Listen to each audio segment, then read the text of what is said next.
Baik. Nah, di teorinya Jonas nanti juga ada 2 jenis tanggung jawab. Ada tanggung jawab model orang tua, ada tanggung jawab model negarawan. Tanggung jawab model orang tua itu sifatnya alamiah, konkret, dekat, akrab. Kalau negarawan tidak. Negarawan itu tanggung jawabnya buatan, abstrak, tidak akrab. Ini 2 jenis tanggung jawab. Jadi yang satu alami begitu saja muncul, orang tua itu kan terpanggil begitu saja. Jadi orang tua itu tidak perlu belajar gimana ya saya bisa sayang sama anak-anakku. Otomatis saja begitu punya anak langsung sayang. Kalian tidak perlu kursus parenting untuk menumbuhkan rasa sayang pada anak. Ya kalau caranya menyayangi yang baik bisa kursus. Tapi rasa sayang itu otomatis muncul. Itu yang disebut alami. Kalian begitu punya anak pasti terpanggil untuk bertanggung jawab pada anak itu. Yang normal ya, karena ada juga orang yang tidak normal. Kan ada yang tidak normal itu baru lahir terus dicekik, terus dibuang. Ada yang begitu, itu sudah tidak normal. Yang normal itu punya anak, pasti langsung punya rasa sayang pada anak. Ini ikatan alamiah. Beda dengan negarawan. Kalau negarawan itu sayangnya pada negaranya itu sifatnya abstrak. Jadi dia perlu pijakan-pijakan untuk menumbuhkan rasa sayang itu. Oh iya ya, kita itu kan hidup di negara ini, kita itu kan menikmati tanah dan airnya, kita itu kan dapat banyak fasilitas di sini, ya tentu saja kita harus ikut bertanggung jawab, wong ini rumah kita. Nah ini gaya negarawan.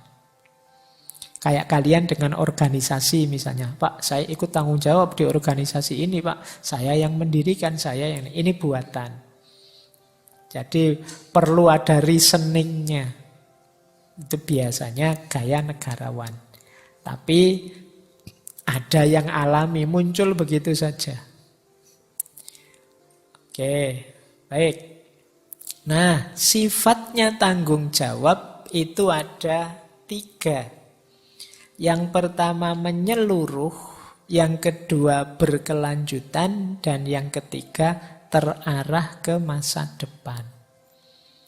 Menyeluruh itu berarti kita ini bertanggung jawab ya pada totalitas yang kita tanggung jawab. Misalnya tanggung jawab pada anak itu ya keseluruhan hidupnya. Tidak kok, Pak saya tanggung jawab pada anak ini kan ya urusan makan saja. Dia sudah tak kasih sangu, tak kasih makan, ya sudah. Kan tidak itu saja. Juga pendidikannya, juga mentalnya, juga moralnya. Ini yang disebut menyeluruh. Jadi tanggung jawab itu menyeluruh. Yang kedua berkelanjutan. Tidak ada jedanya, tidak ada istirahatnya. Pak hari ini saya libur sajalah, tidak usah sayang sama anak misalnya. Pak bulan ini NKRI harga matinya libur ya, tidak pakai ya, tidak. Berkelanjutan, ya terus. Dalam situasi apapun kita tetap diminta tanggung jawab. Nah ini ciri kedua. Ciri ketiga terarah ke masa depan. Jadi kita itu bertanggung jawab tidak hanya hari ini, tapi bertanggung jawab agar dia lestari sampai masa depan. Dia terjamin ada terus sampai masa depan. Inilah 3 jenis sifat dan tanggung jawab dari etika masa depan. Oke, kita lanjutkan. Nah, sekarang praktisnya bagaimana? Ini menarik. Ini bagi banyak orang titik lemahnya etika masa depan. Jonas sendiri juga menyerahkan pada kita pada akhirnya.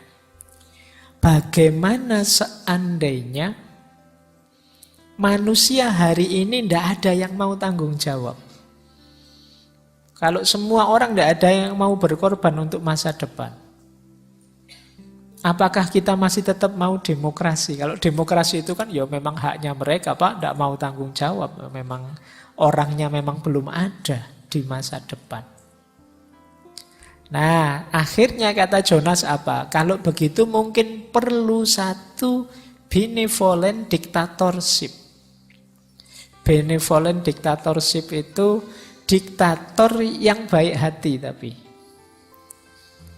Diktator yang baik. Diktator itu kan memaksa, tapi ini baik dia. Dipaksa ke arah kebaikan.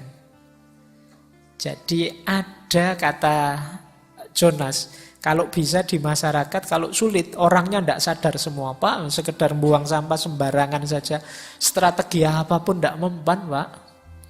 Barang siapa buang sampah, denda 50 juta. Ya tetap dibuang sampah sembarangan. Barang siapa buang sampah begini taruhannya nyawa, saya baca di mana itu. Ya tetap buang sampah sembarangan. Sulit Pak ini menghadapinya. Ya sudah kata Jonas, kalau di masyarakat ada satu elit khusus yang tugasnya memaksa. Jadi memaksa orang dengan aspek kelestarian ini. Jadi mungkin karena memaksa itu berarti ada hukumnya, tapi ada istilah diktatorshipnya. Diktatorship itu dia punya kuasa. Mungkin menghukum di tempat atau apa, kan istilahnya diktatorship. Jadi memaksa tapi untuk kebaikan. Nah ini nanti ada yang mengkritik Jonas di sini. Jadi karena manusia hari ini itu kan senangnya dengan demokrasi. Haknya manusia dong. Kalau memang milikku mau apa? Kayak tadi loh. Ini tanah-tanahku, tak bangun apa kan suka-suka aku. Tak bikin apa suka-suka aku. Wong ini uang-uangku. Itu kan gayanya demokrasi. Maka kata Jonas, kalau memang sulit bikin saja pasukan khusus, pasukan elit untuk benevolent dictatorship. Yang bisa memaksa kita melakukan kebaikan. Manusia itu kadang-kadang memang harus dipaksa. Kalau disuruh sadar sendiri, saya tunggu dia sadar Pak, lama. Tidak sadar-sadar. Kadang-kadang sudah mengalami macam-macam, ya tetap tidak sadar. Ya pernah sadar sebentar tapi lupa lagi. Kalau sudah kena kepentingan, kena uang, kena itu biasanya lupa lagi sudah. Maka boleh ada benevolent diktatorship kata Jonas. Meskipun nanti banyak yang mengkritik. Dan Jonas sendiri bilang bagaimana mekanismenya, sejauh mana kekuasaannya, ya silahkan dirumuskan sendiri-sendiri. Saya tidak tahu, ya sesuai lokal tempatnya masing-masing. Tapi yang penting pesannya Jonas jelas bahwa ini penting loh. Mungkin kelihatannya idealis, tapi kalau kita tidak peduli ini, ya nanti memang apokaliptik situasi kiamat yang akan kita hadapi, ya situasi yang kita ciptakan sendiri, kelakuan kita sendiri. Jadi termasuk efek-efek teknologi tadi. Ya kalau ada perilaku teknologi, efek dari teknologi yang merusak hidup manusia, termasuk merusak generasi yang akan datang, ya kita harus berani memaksa agar tidak ke sana. Makanya kalian jangan protes kalau situs-situs kesayanganmu diblokiri oleh Menkominfo. Tidak apa-apa lah, itu mungkin pertimbangan masa depan.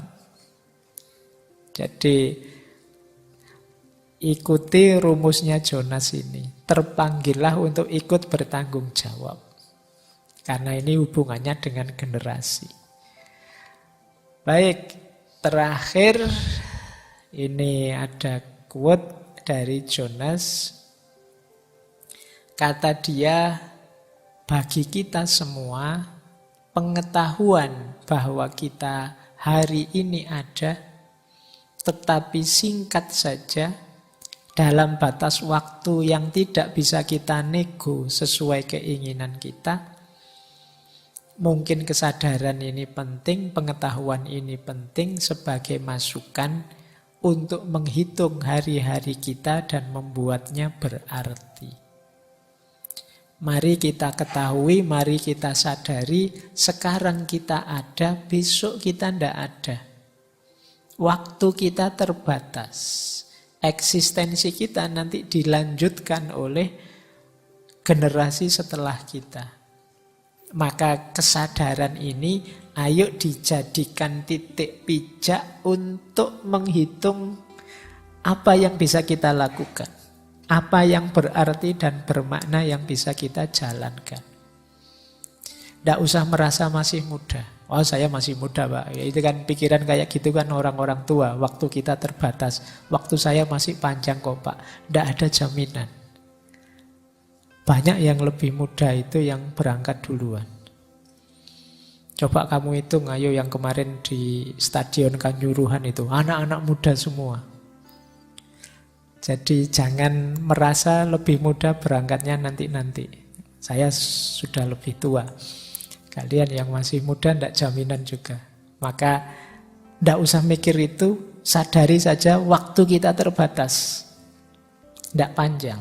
Kalau kita tidak segera melakukan perbaikan, ya generasi yang tadi kita keluhkan dengan berbagai problem, tidak akan bisa terkoreksi jadi lebih baik. Jadi ini PR kita semua, mumpung kita pas lagi sadar. Mungkin ya pas lagi di ruangan ini nanti keluar tidak sadar lagi. Tapi saya wanti-wantikan itu. Makanya istilahnya Jonas, etika masa depan. Sistem moral yang mempertimbangkan masa depan. Tidak moralitas yang egois, yang mikir aku saja, diriku saja sekarang. Gimana caranya aku dekat sama Allah, gimana caranya jadi orang soleh, gimana caranya sampai aku bisa mencintai Allah, bersatu dengan Allah. Oke, alhamdulillah itu bagus, tapi jangan lupa anak cucu kita. Jangan tidak peduli sama mereka, karena mereka pun hakikatnya titipan Allah yang diamanatkan pada kita, bagian dari tanggung jawab kekhalifahan kita.